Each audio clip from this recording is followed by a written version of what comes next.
आधी तुम्ही आज इथं आलात, खऱ्या अर्थानं आपण बघू शकतो तर काय पलट ज्याला आपण म्हणतो ते संपूर्ण झालेलं. चाव्या कधी मिळतील आता ते आपल्याला आठवत असेल 1 ऑगस्ट 2021 या दिवशी तत्कालीन मुख्यमंत्री जे उद्धवसाहेब ठाकरे होते त्यांनी BDD मग त्याच्यात वरळी, नामजोशी आणि नायगाव ह्याचं पुन्हा एकदा कामाला चालना दिली होती. तेव्हापर्यंत काम ठप्प पडलं होतं, ते काम सुरू झालं. आज आपण पाहतो जसं आमच्याकडे वरळीमध्ये टाटांनी एक केलेलं आहे, इथे L&Tनी खूप सुंदर इमारती केलेल्या आहेत. पण जवळपास 2 महिने ह्या इमारती बनून तयार आहेत. चावी वाटपचं अजून मुहूर्त मिळत नाही. आज सोर्सेस, जसं आता आपल्याला सकाळी इराणबद्दल सोर्सेसबद्दल कळतं आहे, तसं सोर्सेस म्हणून सूत्रांकडून कळतं आहे की चावी वाटप 16 तारखेला होईल. मुद्दा असा आहे की अनेक लोक आता रेंटवर आहेत बाहेर. 11 महिन्याचं रेंट त्यांना भरावं लागतं. ते रिन्यू करायचं की नाही करायचं, चावी कधी मिळणार, कारण आता जर हे सगळ्या खोळ्या बनवून आता 2 महिने झाले असतील, डीप क्लीन किती वेळा करणार, कधीतरी हस्तांतरित करायला लागतील. तर मुख्यमंत्री लवकरात लवकर मुहूर्त काढावा ही आज आपल्या माध्यमातून आम्ही पुन्हा एकदा मागणी करतो आहे. मागच्या महिन्यात देखील मागणी केली होती पेपरमध्ये बातमी आल्यानंतर, आणि हाच मुद्दा आहे की लवकरात लवकर ते लोक शिफ्ट झाले की पुढच्या टप्प्याला काम सुरू होऊ शकतं. मात्र सगळ्यानंतर प्रश्न हा उरतो की या सगळ्या लोकांचं एकत्र येऊन एक कार्यक्रम सोहळा होईल, ह्यासाठी सगळी टाळाटाळ केली जातात. नाही, आता अनेक गोष्टी तशाच आहेत ना. आता बघा तुम्ही, गोराईमध्ये मॅनग्रोव्ह पार्क आम्ही केले, अजूनही उद्घाटन झालं नाही. 3-4 महिने बनून, 6 महिने झाले बनून तयार आहे. वनराईची आपली रेल्वे आहे संजय गांधी नॅशनल पार्कमध्ये, ती पण तशीच आहे. हे आता तसं आहे, अनेक गोष्टी ह्या बनून तयार आहेत आणि उद्घाटन होत नाही आहेत. हे कशासाठी, दिरंगाई कशासाठी, कुठचा मुहूर्त काढताय? म्हाडाचे CEO आहेत जयस्वाल, त्यांनी शिक्कामोर्तब केले आज की 16 तारखेला हा संपूर्ण कार्यक्रम मुख्यमंत्री, उपमुख्यमंत्री आणि इतर मान्यवरांच्या उपस्थितीत. निश्चितपणे आज आमची व्हिजिट लागली आणि आज त्यांना तारीख मिळालेली आहे. मी हा इम्पॅक्टच समजतो. पण गेले 2 महिने आपणच प्रेसच्या माध्यमातून सांगता की हे तयार असूनही होत नाही. तुम्ही एक एक्सपोज केलेली आहे की मुख्यमंत्र्यांनी महाराष्ट्रातले जे हाल सुरू आहे त्यावर निवेदन द्यावं, केंद्राला हे सगळं थांबावं.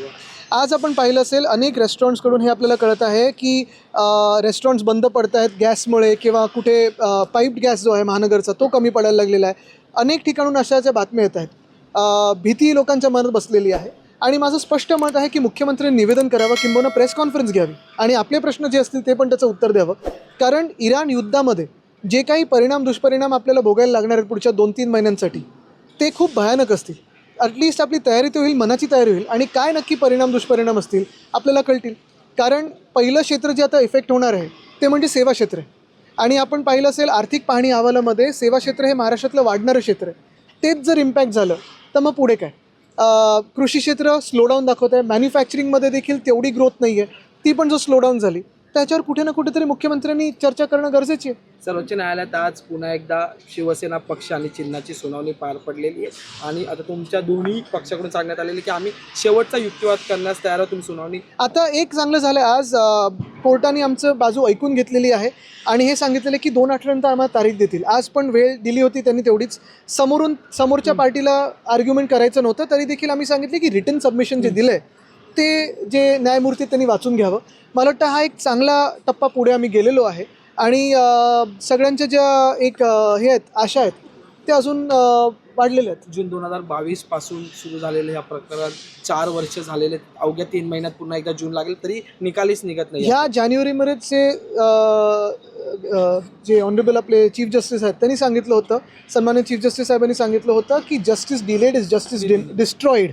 डिनाईड पण नाही, जस्टिस डिस्ट्रॉईड, हे त्यांनी सांगितलं होतं मुंबईमध्ये येऊन.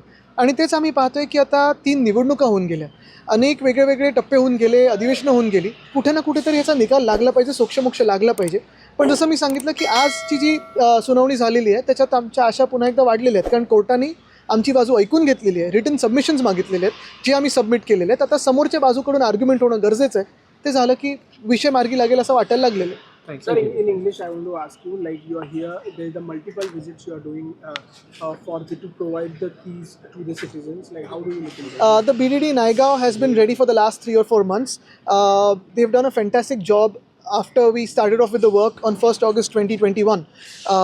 I'm here because I want to remind the government that this project is ready and they need to start distributing the keys and let the people move in.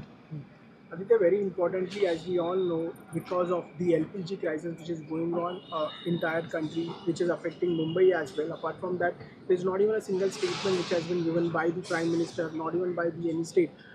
For the entire situation, how do you look into this and what will you tell to the citizen of this country about this? I think what is very important is the war in the Middle East or West Asia, whatever you may call it.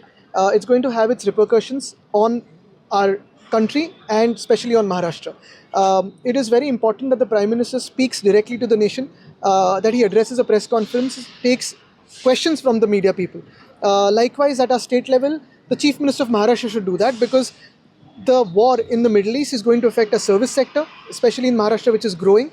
It is going to affect the manufacturing sector, it is going to affect agriculture, it's going to affect daily lives of people.